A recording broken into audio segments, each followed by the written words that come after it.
시청자 여러분 안녕하십니까? 뉴스9 윤정호입니다. 이틀 뒤면 이재명 민주당 대표에 대한 선거법 위반 사건 1심 선고가 있습니다. 25일엔 위증교사 판결도 있습니다. 결과에 따라 이 대표의 입지가 완전히 달라질 수 있습니다. 정치적 운명이 걸린 그날이 다가오면서 민주당의 대응이 점점 강해지고 법원을 향한 압박도 거세지고 있습니다. 그만큼 심각하게 생각한다는 건데요. 국민들도 마찬가지입니다. 어떤 결론이 날지 생생하게 지켜볼 수 있게 1심 선고를 생중계해야 한다는 요구가 많았지만 법원은 하지 않기로 했습니다.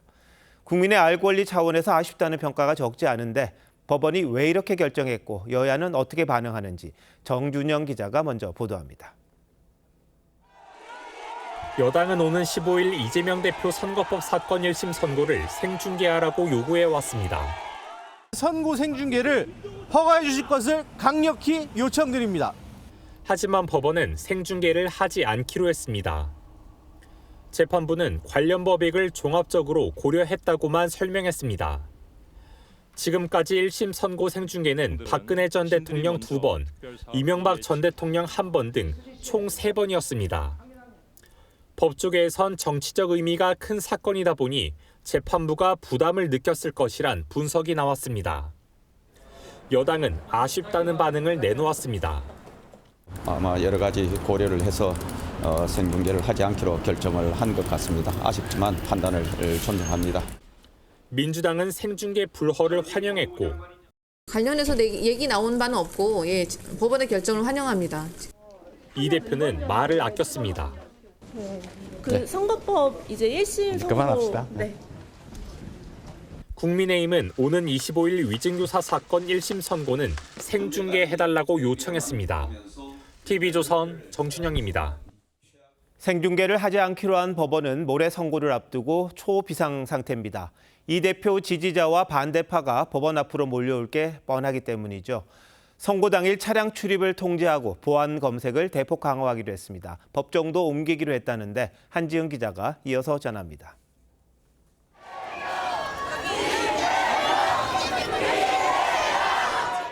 이재명 대표가 법원 앞 삼거리의 모습을 드러내자 지지자들이 환호합니다. 인근에선 보수단체의 맞불 집회도 열렸습니다. 지난해 8월 이 대표가 백현동 사건 피의자로 검찰에 출석했을 때의 모습입니다. 모레 이 대표의 선거법 사건 1심 선고 날도 비슷한 장면이 재현될 전망입니다. 경찰에 현재까지 신고된 지지자와 맞불 집회 규모만 수천 명입니다. 법원은 선고 당일 보안 강화를 위해 일반 차량의 법원 출입을 전면 금지하기로 했습니다. 일부 진출입로도 폐쇄해 이 대표 동선과 겹치지 않게 할 계획입니다. 법원 청사 정문을 통과한 이 대표는 이곳 서관 앞에서 차에서 내려 회전문을 통해 건물 안으로 들어가게 됩니다. 법원은 그동안 선거법 재판이 열렸던 소법정이 아니라 보안 검색 등 경호 조치가 용이한 중법정에서 선고심을 진행할 예정입니다. 이 대표가 대장동 재판을 받고 있는 바로 그 법정입니다. 선고심이 열리는 법정엔 모두 68개의 방청석이 마련됩니다. 서울고등법원은 자체 보안요원에 더해 대법원 보안관리요원도 배치하기로 했습니다. TV조선 한지은입니다. 민주당은 당력을 모두 모아 이재명 대표 무죄 여론 만들기에 나서고 있습니다. 그런데 재판부를 압박하는 행태가 지나치다는 지적입니다. 이 대표에 대한 수사가 정권의 사법살인 시도라며 법원을 향해 동조하지 말 것을 요구했고 선고 당일에는 법원 앞에서 대규모 집회도 엽니다. 다수를 동원해 판사를 노골적으로 협박하겠다는 건 아닌지 전정원 기자가 보도합니다.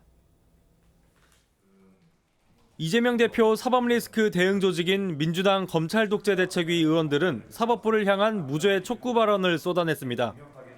부디 법원이 올바른 판단을 통해서 검찰의 사건 조작과 기소권 남용에 철퇴를 내려주시기를 기대합니다.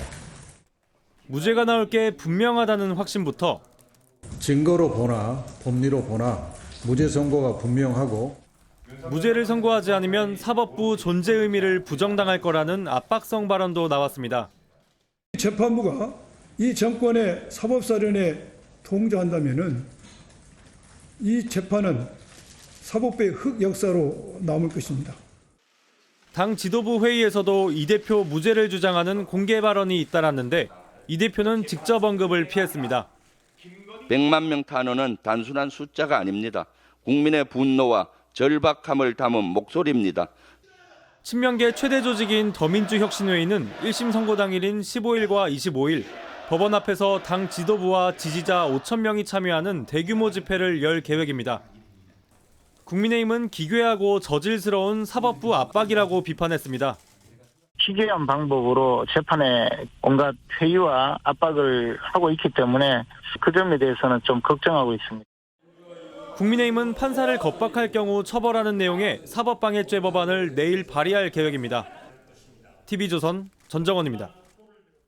네, 보신 것처럼 법원이 법정을 바꾸고 보완 대책까지 강구해야 할 정도로 이재명 대표 1심 선고에 대한 관심이 높아진 상황에서 정치권의 사법부 흔들기가 도를 넘었다는 지적이 적지 않습니다. 정치부 이태휘 기자와 함께 이 문제 더 짚어보도록 하겠습니다.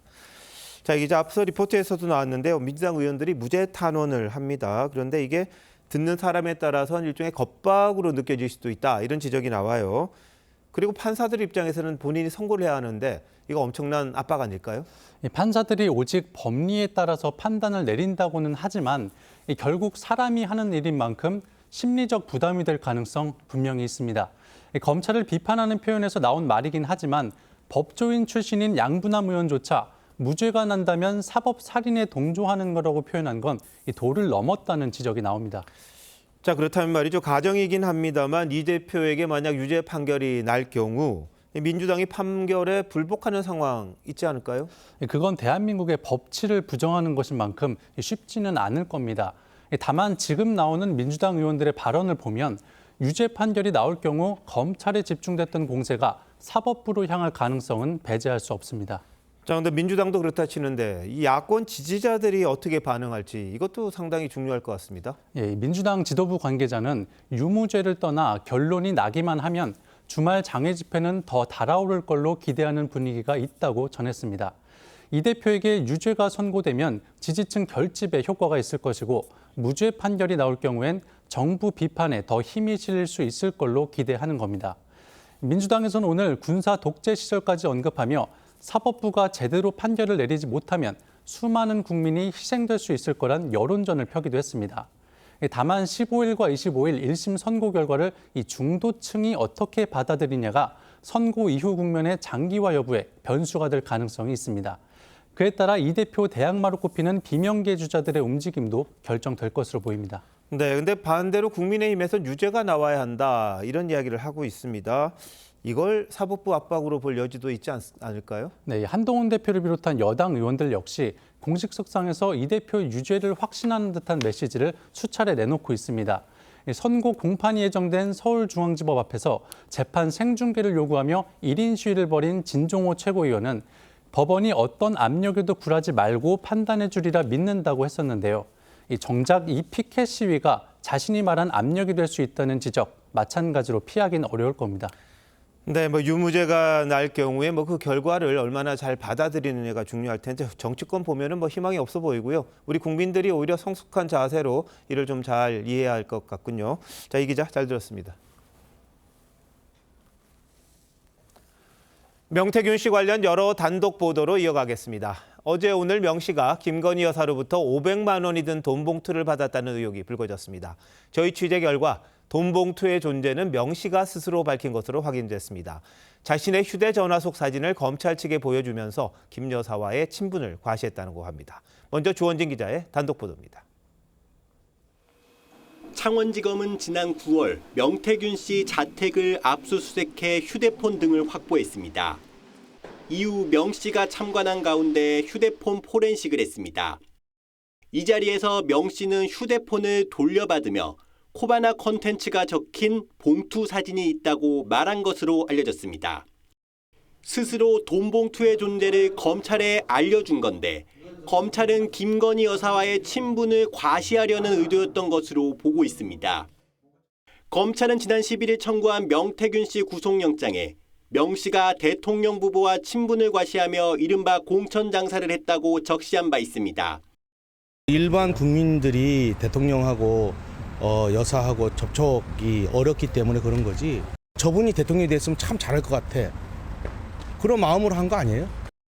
검찰은 명 씨 소환 조사 때 돈 봉투 사진을 보여주며 김건희 여사에게 돈을 받은 것이 있느냐고 물었습니다.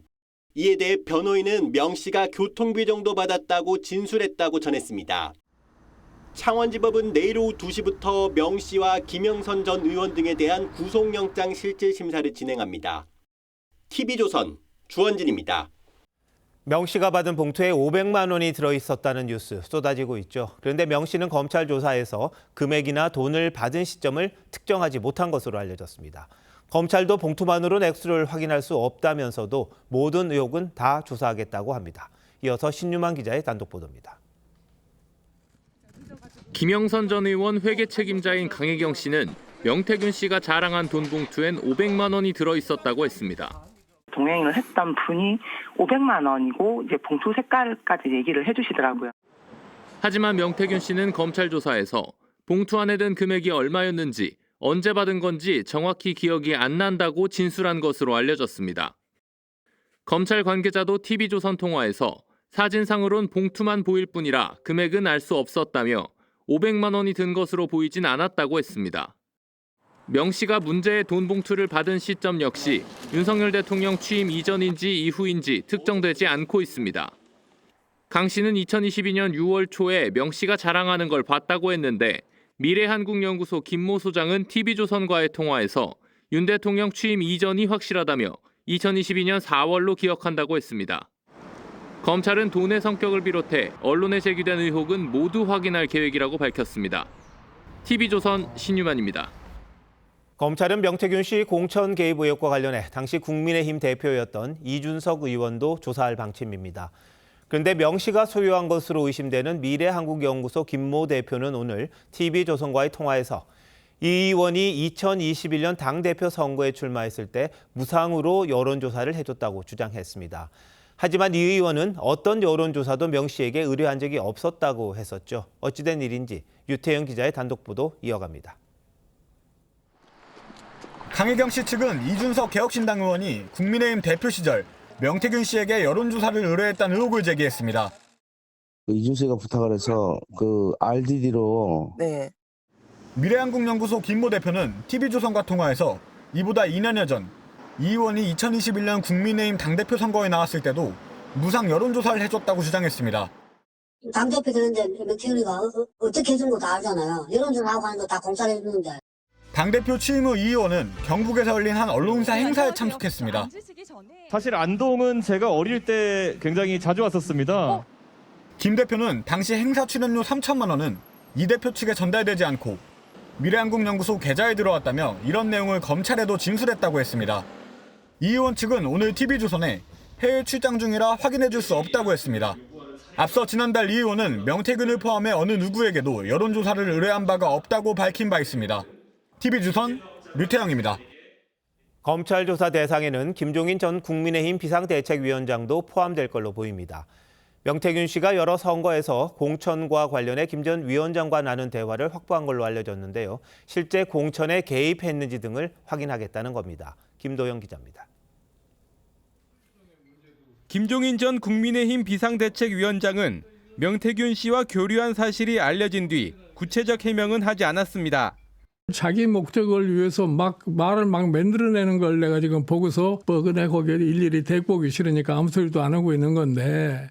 하지만 검찰은 명 씨 컴퓨터에서 김 전 위원장이 2022년 대구시장 선거와 관련해 후보 단일화에 대해 명 박사 어떻게 생각하냐며 의견을 구한 메시지를 확보한 것으로 알려졌습니다. 명 씨도 검찰에서 김 전 위원장에 대해 매일 연락해 의견을 묻는 사이라고 진술한 것으로 전해집니다. 가장 많은 오랜 기간 대화를 하고 소통을 한 게 김종인 위원장입니다.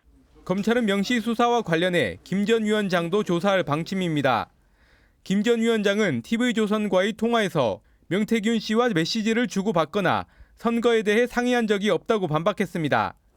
김 전 위원장은 어제 국회에서 열린 미국 대선 결과 강연에서 역대 대통령의 측근들이 사고를 쳤다는 자신의 저서 내용을 언급했습니다. 이에 대해 김 전 위원장은 일반적인 내용을 말한 것이라며 윤 대통령을 겨냥한 게 아니라고 했습니다. TV조선 김도영입니다. 트럼프 미국 대통령 당선인이 신속하게 집권 2기를 준비하고 있습니다. 젊은 충성파를 전진 배치하고 있는데 40대인 폭스뉴스 앵커를 전격적으로 국방장관에 발탁했습니다. 일론 머스크 테슬라 CEO도 정부에 합류시켰는데 어떤 역할을 할까요? 신은석 기자가 알려드립니다. We're going to bring down the soldier count to 25,000 soldiers. 집권 1기 때 해외 주둔 미군 감축을 거론해온 트럼프 대통령 당선인. 보수 성향의 폭스뉴스 앵커로 당시 이런 주장을 지지했던 피트 헤그세스가 트럼프 2기 정부 국방부 장관에 발탁됐습니다. 트럼프는 미국 우선주의의 진정한 신봉자라며 적들은 경고장을 받은 것이라고 밝혔습니다.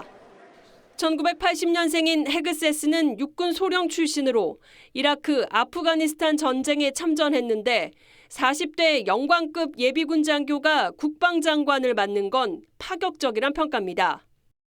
지난 2018년 북미 1차 정상회담을 앞두고는 북한 김정은 국무위원장에 대해 서양 판문화를 좋아하는 사람은 자기 주민을 살해해야 하는 걸 좋아하지 않을 것이라고 말해 논란을 낳기도 했습니다. He does not seem to have any specific experience on defense policy or DoD policy, and that's concerning. 신설되는 정부 효율부 수장엔 일론 머스크 테슬라 CEO가 지명됐습니다.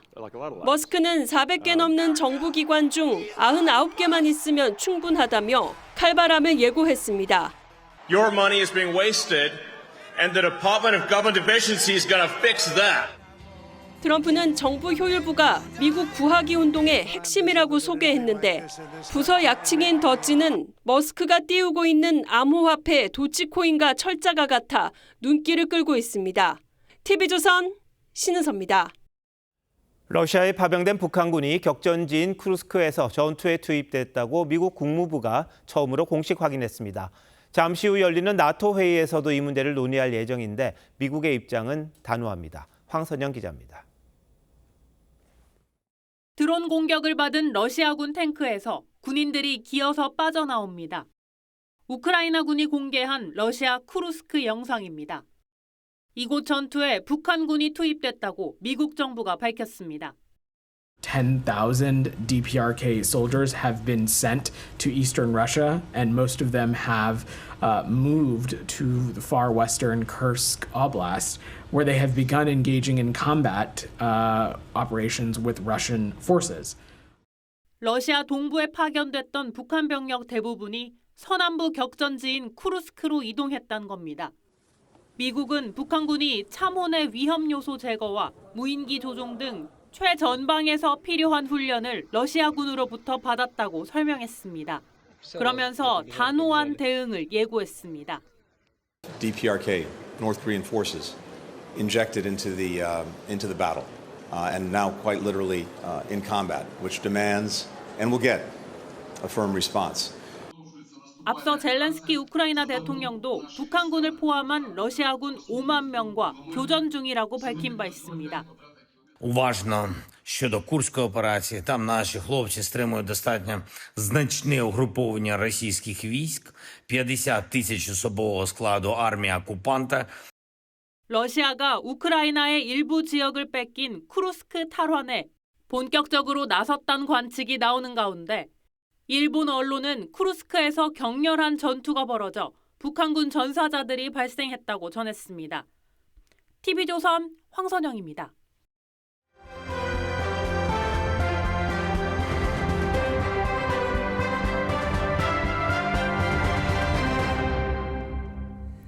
민주당 이재명 대표의 부인 김혜경 씨의 수행비서였던 배모 씨가 80억 원대 부동산을 보유하고 있고 그 자금 출처가 의심스럽다는 의혹이 지난 국정감사 때 제기된 바 있습니다. 국세청이 이 의혹과 관련해 내사에 들어갔습니다. 우선 세금 탈루 의혹을 들여다보겠다는 건데 이 과정에서 자금 출처까지 파악될 가능성이 있습니다. 한송원 기자의 단독 보도입니다. 김혜경 씨 수행비서였던 배모 씨가 2010년 9월 자신의 명의로 구입한 서울 잠실의 한 아파트입니다.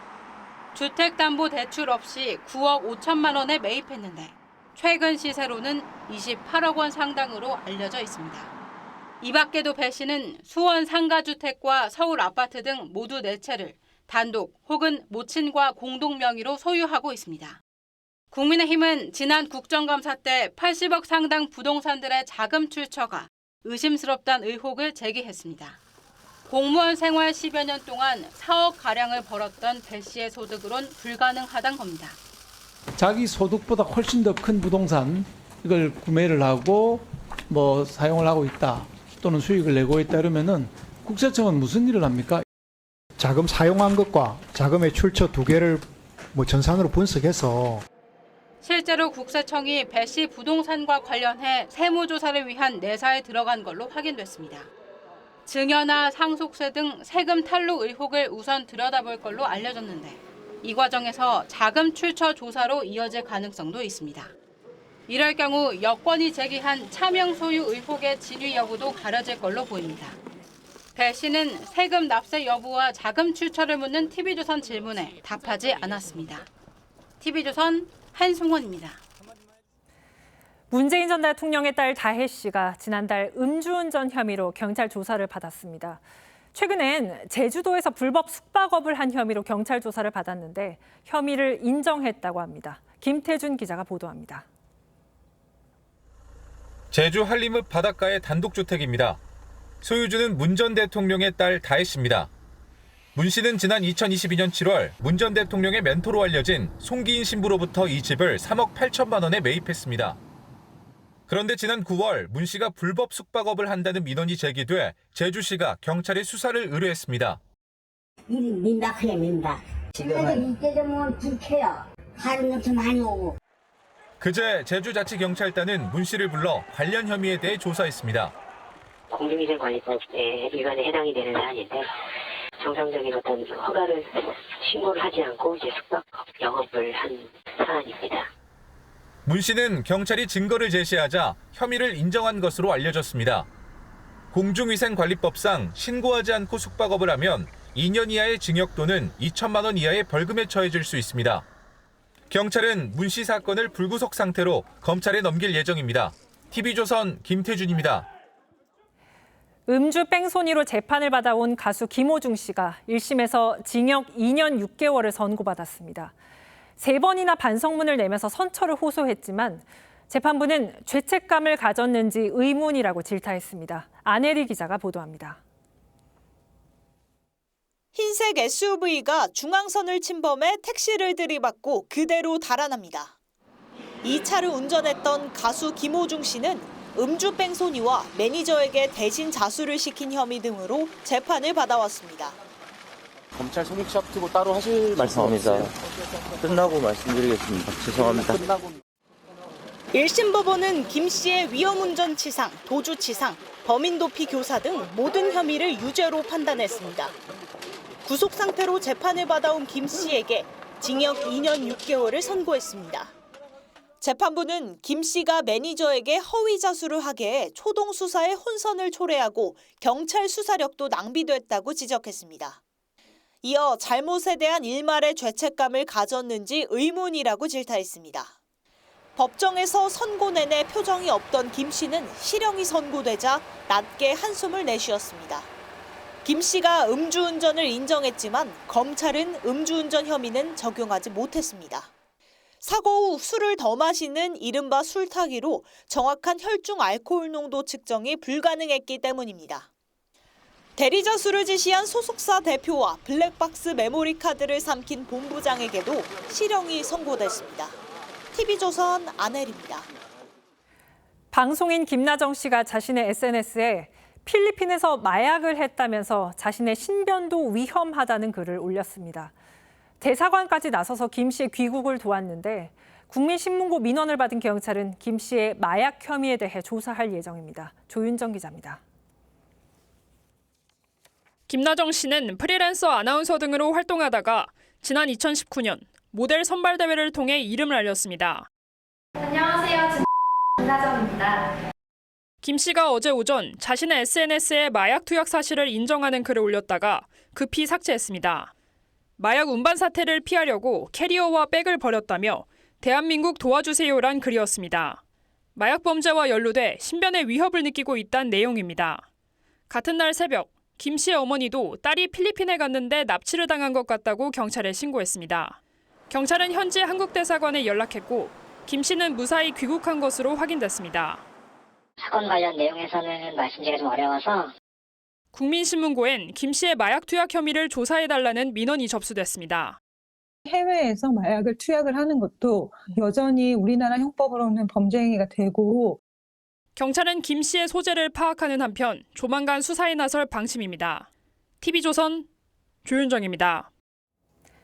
한 남성이 숙박업소에서 마약을 했다고 스스로 경찰에 신고한 뒤 체포됐습니다. 그런데 다음 날 경찰서 유치장에서 돌연 숨졌습니다. 이 남성은 평소 고혈압 등 기저질환을 앓고 있었다고 합니다. 김예나 기자가 취재했습니다. 서울 장안동의 대로변 모텔에 순찰차가 도착하고 경찰관들이 다급히 뛰어들어갑니다. 약 30분 뒤 한 남성이 붙들려 나옵니다. 50대 남성이 마약 투약 혐의로 체포되는 모습입니다. 남성은 지난 10일 밤 이 모텔에서 하룻밤을 보낸 뒤 스스로 마약을 했다고 경찰에 신고했습니다. 자기가 너무 지금 쩔어 있으니까 이러다가 진짜 죽을 것 같으니까 구해달라는 식으로 자살했다라고 얘기하거든요. 남성은 5시간쯤 뒤 동대문 경찰서 유치장에 수감돼 밤을 보냈습니다. 하지만 다음 날 아침 식사를 마치고 몸을 뉘었다가 다시 일어나지 못했습니다. 경찰이 낮 3시 반쯤 남성을 깨우던 중 의식이 없는 것을 확인하고 구급차를 불렀는데 구급대가 도착했을 땐 이미 숨을 쉬지 않는 상태였습니다. 남성은 체포 당시 혈압 측정을 거부했는데 평소 당뇨와 고혈압, 고지혈증, 간경화 등 지병을 앓고 있다고 진술한 걸로 파악됐습니다.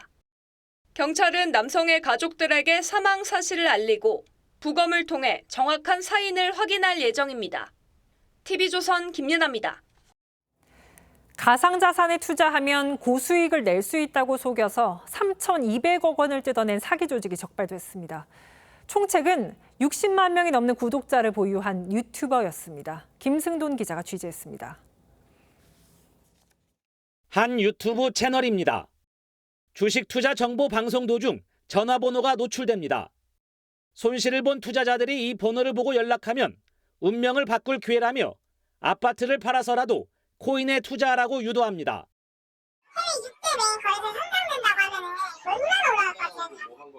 하지만 사기였습니다. 사기단의 총책은 구독자가 62만 명에 이르는 유튜버 이모 씨입니다. 경찰이 이 씨가 차린 투자자문 회사 사무실 등을 압수수색하고 피해자들을 조사한 결과 사기단은 시세를 마음대로 조정하기 위해 거래를 하지 못하게 해놓고 투자자들에게 코인을 팔았습니다. 기간 안에는 매도를 아예 못하고 거의 폭락해서 한 80%, 90%까지 떨어지는 거죠. 2021년 12월부터 지난해 3월까지 15개 조직이 역할을 나눠 28종의 코인을 팔았는데 15,000여 명이 3,200억 원 넘는 피해를 봤습니다. 역대 코인 리딩 사기 사건 중 가장 큰 규모인데 이 씨의 사무실 금고에는 현금이 산더미처럼 쌓여 있기도 했습니다. 이 금고 하나가 40억 정도가 들어가고요. 총책 그 사무실에는 대형 금고 4개가 있어서 많을 때는 일주일에 3, 4회 정도 수금을 해갔다고. 경찰은 이 씨 등 12명을 붙잡아 구속하고 203명을 불구속 입건했습니다. 또 범죄 수익금 478억 원을 기소 전 몰수 보전 조치했습니다. TV조선 김승도입니다. 남녀공학 전환 문제로 불거진 동덕여대 학내 갈등이 커지고 있습니다. 학생들은 사흘째 본관 점거 농성을 이어갔고 학교 측은 모든 수업을 비대면으로 돌리고 대책 마련에 부심하고 있습니다. 남녀공학에 반대하는 목소리는 다른 여대에서도 분출되고 있습니다. 신경희 기자입니다. 사흘째 점거 시위가 계속되고 있는 동덕여대 서울 캠퍼스. 본관 앞부터 150m가량 학교 외투 400벌이 놓여 있습니다. 학교 측이 남녀공학 전환을 검토한다는 소식에 학생들이 항의의 뜻으로 갖다 놓은 옷입니다. 학생들은 학교 설립자 흉상에 페인트를 퍼붓고 계란과 케첩 같은 음식물을 투척해 형체를 알아볼 수 없을 정도로 훼손했습니다. 총학생회는 학교가 학력 인구 감소를 이유로 설립 이념을 부정하고 있다며 공학 전환 전면 철회와 총장 직선제 추진 등을 요구했습니다. 학교 불통 행정에 대해서 문제를 삼고 있는 거고 젠더 갈등이 이제 그 이후의 문제라고 생각이 들고 파장은 다른 여대로도 번져 덕성여대 잔디밭 광장에도 학교 점퍼들이 놓였습니다. 여대끼리 이제 연대하고 존재의 의미를 다시금 생각해볼 수 있는 그런 기회가 됐으면 좋겠다. 성신여대와 한양여대 총학생회도 잇따라 지지 의사를 밝혔습니다. 동덕여대는 점거 농성이 끝날 때까지 모든 수업을 비대면 강의로 운영하기로 했습니다. 학생들이 막아놓은 상태이기 때문에 수업이 안 되잖아요. 계속 소통을 하려고 노력하고 있는 중입니다. 학생들의 반발에도 학교 측은 남녀공학 전환을 계속 검토하기로 해 진통은 당분간 이어질 전망입니다. TV조선 신경입니다. 서울교통공사 직원들이 노조 활동을 핑계로 무단 결근한 사실이 알려져 논란이 있었는데요. 상습적으로 당구를 치고 술을 마시며 시간을 보내기도 했는데 이렇게 일하지 않은 기간 동안 타간 임금은 무려 12억 원에 달했습니다. 곽승한 기자가 취재했습니다. 서울의 한 당구장. 지난해 8월 11일 서울교통공사의 한 직원은 야간 근무 시간에 이곳에서 3시간 동안 당구를 쳤습니다. 이후 인근의 한 주점에서 술을 마셨습니다. 서울교통공사 감사 결과 이 직원은 지난해 9월까지 1년간 55차례나 무단 결근한 것으로 확인됐습니다. 직원은 노조 활동 때문에 출근하지 못했다며 관행이고 위원장의 지침이라고 주장했지만 사측은 타임오프제 대상이 아니었다며 중징계를 내렸습니다. 다른 직원 33명도 같은 이유로 중징계를 받았는데 한 직원은 458일이나 출근하지 않았습니다. 그런데 이들은 일을 하지 않은 기간에도 임금 12억 원을 꼬박꼬박 받은 것으로 확인됐습니다. 거짓으로 받아간 급여하고 수당은 분명히 다른 근로자들이 받았어야 되는 몫인데 그런 부분에서 선량한 근로자들의 박탈감이 굉장히 클 거라고. 서울교통공사는 부당 수령한 임금을 회수할 방침입니다. TV조선 곽승환입니다. 임현택 전 회장 탄핵으로 지도부 공백이 생긴 대한의사협회가 조금 전 박형욱 대한의학회 부회장을 비상대책위원장으로 선출했습니다. 의료 공백 사태 해결의 핵심인 전공의들의 지지를 얻고 당선됐는데요.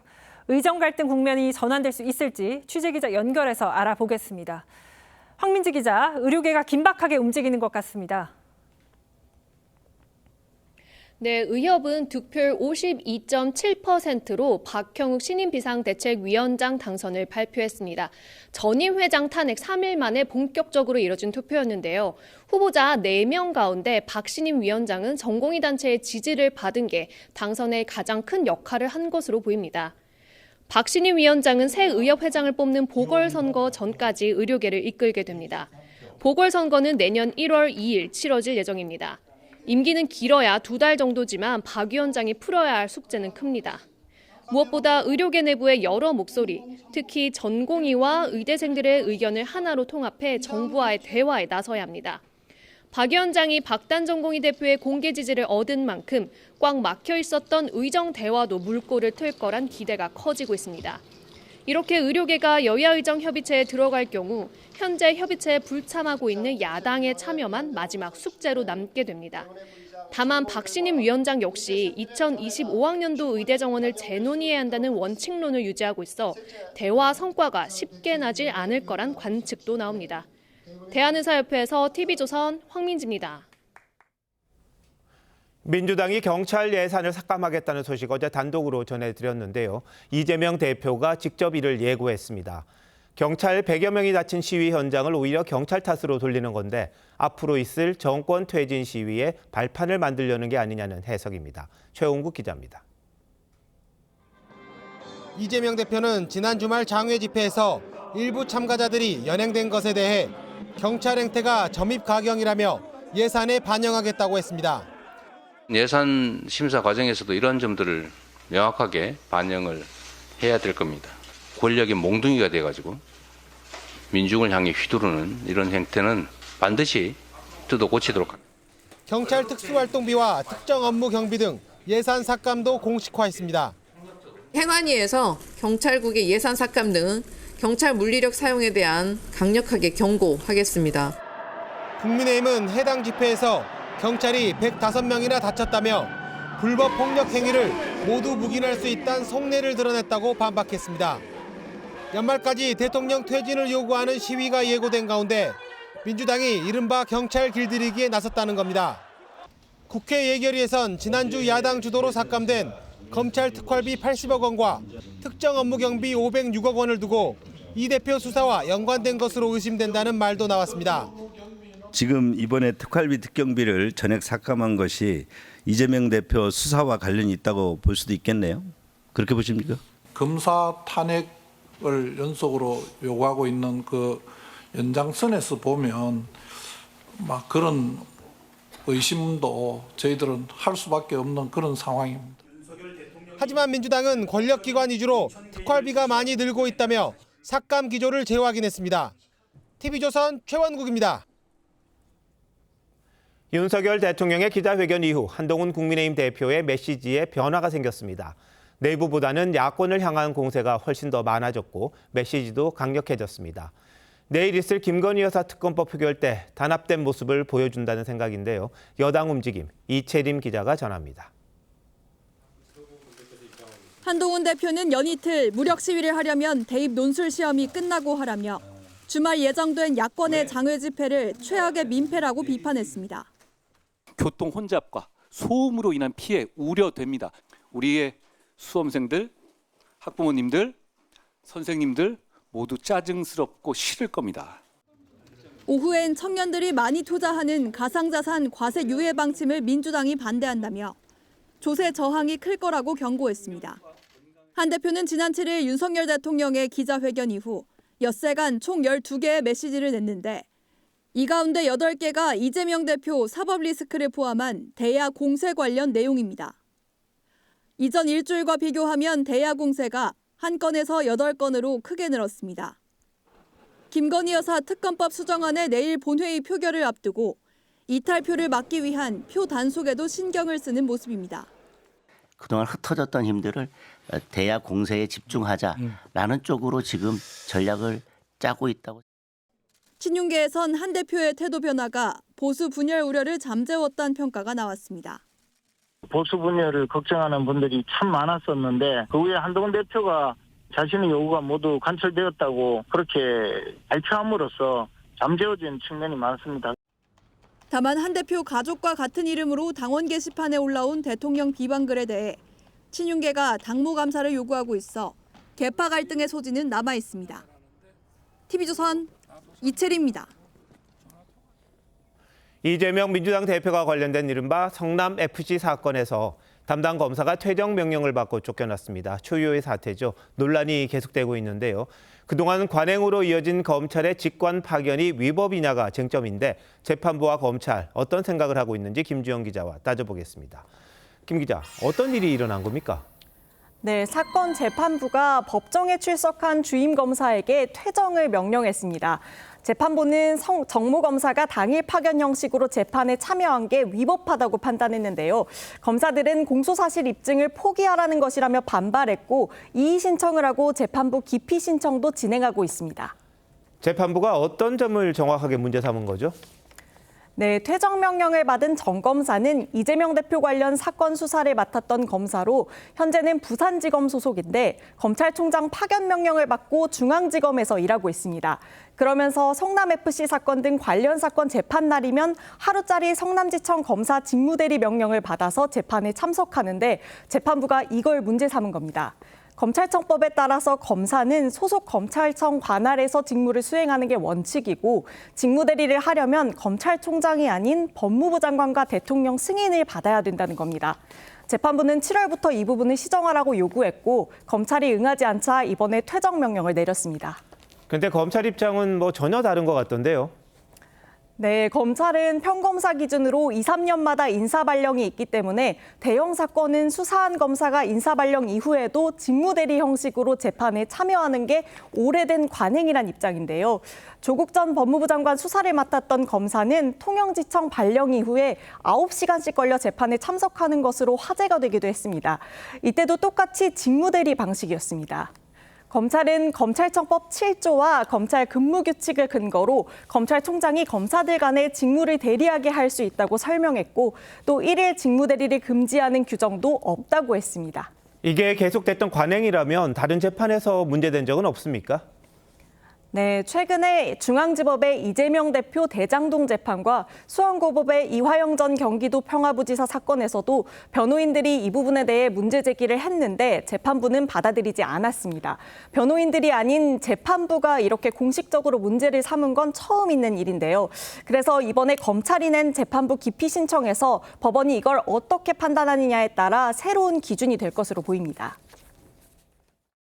직권에서 재판을 유지하는 방식은 필요해요. 현실적으로 필요하고 다만 이 상황에 이르러서는 검찰청법이나 관련 규정들을 좀 정비해야 할 필요는 있다고 생각해요.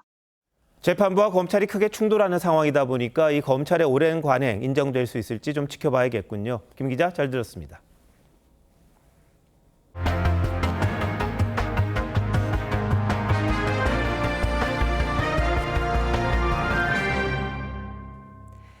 무인기는 현대전의 핵심 전력이죠. 날개형 무인기는 일반 전투기처럼 긴 활주로가 필요해서 보통 지상에서 운용돼 왔습니다. 그런데 최근엔 이륙거리가 많이 짧아진 신형 무인기가 개발되면서 대형 함정에서도 무인기를 띄울 수 있게 됐습니다. 신형 암살 드론이 독도함에서 이륙하는 현장을 윤동빈 기자가 다녀왔습니다. 정비사들이 나사를 조립하고 부품을 맞추자 미국의 최신형 무인기 모하비가 위용을 드러냅니다. 독도함 승강기를 타고 갑판 위로 이동한 뒤 90여 미터를 활주해 하늘로 날아오릅니다. 우리 함정에서 헬기와 같은 회전익이 아닌 고정익 항공기가 이륙한 건 처음입니다. 지금 무인기가 도남 자연에서 근접 통과하며 착륙 절차를 모사하고 있습니다. 미군이 중동 테러 조직 암살 작전 때 쓴 리퍼나 그레이 이글은 최소 1km 활주로가 필요하지만 신형 모하비는 152m면 출격이 가능하고 비무장 상태일 경우 90m 활주로에서도 띄울 수 있습니다. 제 뒤로 보이는 모하비의 최대 탑재 중량은 1.5톤으로 리퍼와 비슷한 수준이고 요인 암살에 사용되는 닌자 폭탄을 최대 16발까지 탑재할 수 있습니다. 고정익 대형 무인기의 운용 가능성을 검증하고 최적화된 함정 형태 및 필요한 기술을 한미일 3국은 오늘부터 사흘 동안 제주 남방 공해상에서 2차 프리덤 엣지 훈련에 나섭니다. 캠프 데이비드 합의에 따라 지난 6월 처음 실시된 연합훈련으로 미 핵추진 항공모함인 조지 워싱턴함을 비롯해 한미일 최신의 전투기들이 출격합니다. TV조선 윤동빈입니다. 국제 에어쇼가 열리고 있는 중국의 한 도시에서 차량 한 대가 시민들에게 돌진해서 78명의 사상자가 발생했습니다. 중국 당국은 SNS에 올라온 영상을 삭제하고 추모 공간을 치우면서 사건 통제에 급급한 모습을 보였습니다. 김자민 기자입니다. 체육관 앞 광장에 사람들이 쓰러져 있습니다. 대부분 움직임이 없습니다. 그제 저녁 중국 광둥성 주하이시에서 SUV 차량 한 대가 운동하러 나온 시민들을 무차별적으로 덮쳤습니다.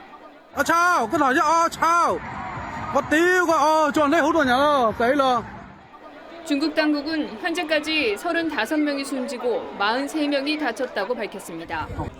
운전자는 62살 남성으로 이혼 뒤 재산 분할 결과에 불만을 품고 홧김에 사고를 낸 것으로 현지 공안은 보고 있습니다. 反正当时就很震惊，很难接受。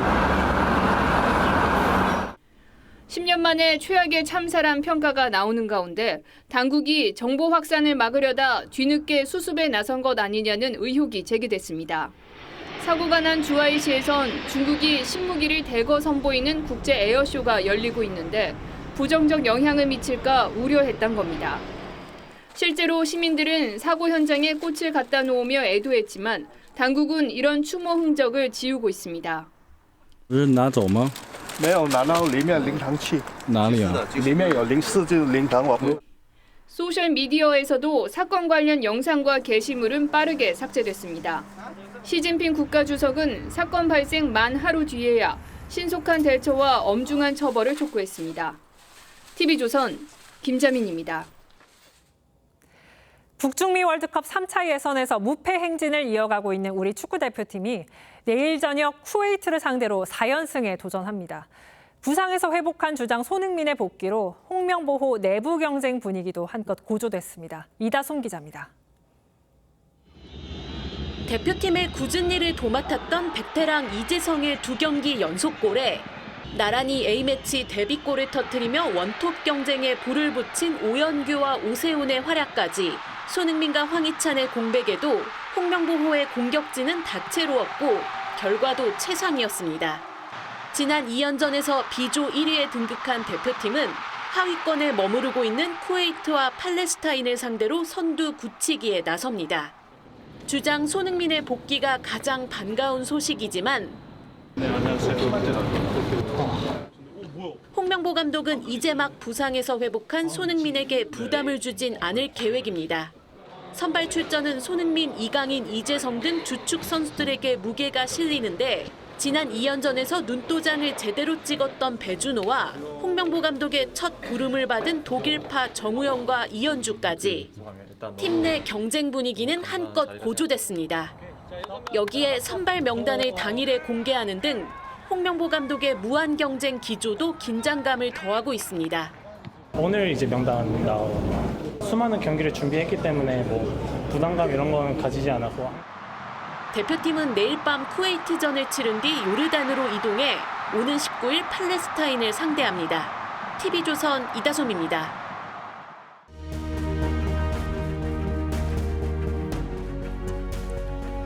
짙은 어둠 속 보안관서 앞만 환합니다. 등불 아래 변호사 핀치가 책을 읽고 있습니다.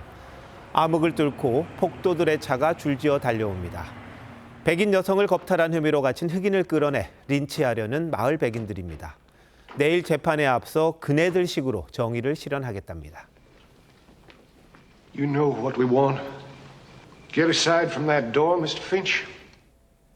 빛과 어둠, 법과 폭력, 정의와 힘이 충돌합니다. 파스칼이 말했죠. 힘없는 정의는 무기력하다. 정의 없는 힘은 폭압적이다. 항상 사악한 자들이 있기 때문이다. 지난해 트럼프가 재판정을 나서며 소리칩니다. They made up a fake case. They're fraudulent people. He's a Democrat judge. 트럼프는 4개 사건의 검찰과 재판부를 비난하며 미국판 개딸들을 자극했습니다. 한 판사에겐 죽이겠다는 전화가 걸려왔습니다. 온라인에 이름과 주소가 퍼진 배심원들이 이사를 가기도 했습니다. 민주당 지자체장과 지방의원들이 이재명 무죄 촉구 팻말을 들었습니다. 검찰 주도 제1야당 대표 탄압 중단하라! 중단하라! 중단하라! 중단하라! 민주당의 사법부 겁박이 선을 넘었습니다. 모레 선거법 선고 당일 법원 앞에서 5천 명이 모여 대규모 집회를 벌이겠답니다. 물리적 힘, 완력을 쓰겠다는 거죠. 3주째 주말 장외 집회도 예고했습니다. 당내 친위 조직은 100만 명이 넘었다는 무죄 탄원서를 재판부에 냈습니다. 피고인도 직접 나섰습니다. 지난 일주일 SNS 25건 중에 위증교사 반박과 장외 집회 동료가 16건에 이릅니다. 정치 연한 8건을 압도합니다. 예산 후하게 얹어주는 당근에 채찍질을 더해 사법부를 길들이겠다는 건가요? 내일 김혜경 씨 선거법 선고부터 25일 이 대표의 위증교사 선고까지 온통 정치 모래바람에 휩싸이게 생겼습니다. 개인적인 사건에 모든 것을 거는 민주당, 대한민국 일당 맞습니까? 유죄가 나오면 무슨 일이 벌어질지 모르겠습니다. 그럴수록 재판부는 흔들림 없이 법과 원칙에 따라 정의를 실현하리라 믿습니다. In the name of God, do your duty. 11월 13일 앵커 칼럼 오늘 빛, 법, 정의의 힘이었습니다.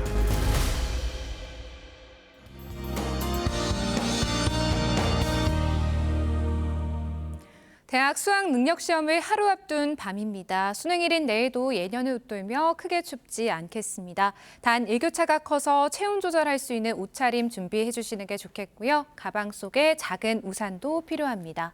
시험이 마무리될 늦은 오후쯤 수도권과 충남 서해안부터 비가 내리기 시작해서 밤에는 전국으로 확대되겠습니다. 모레까지 중부지방에 5mm 정도, 남부지방에 5에서 20, 제주도에는 5에서 30mm로 양이 많지는 않겠습니다. 내일 오전까지 강원 남부와 산지, 남부 대륙에 짙은 안개가 끼겠습니다. 내일 아침 기온은 서울이 12도, 대구 8도로 오늘보다 1에서 4도가량 높겠습니다. 낮 기온은 서울과 청주가 19도, 울산이 20도까지 오르겠습니다. 이번 주 일요일 수도권과 강원도에 비가 내리겠습니다. 비구름띠로 날은 급격하게 추워지겠습니다. 날씨였습니다. 11월 13일 수요일 뉴스9 마칩니다. 시청해주신 여러분 고맙습니다.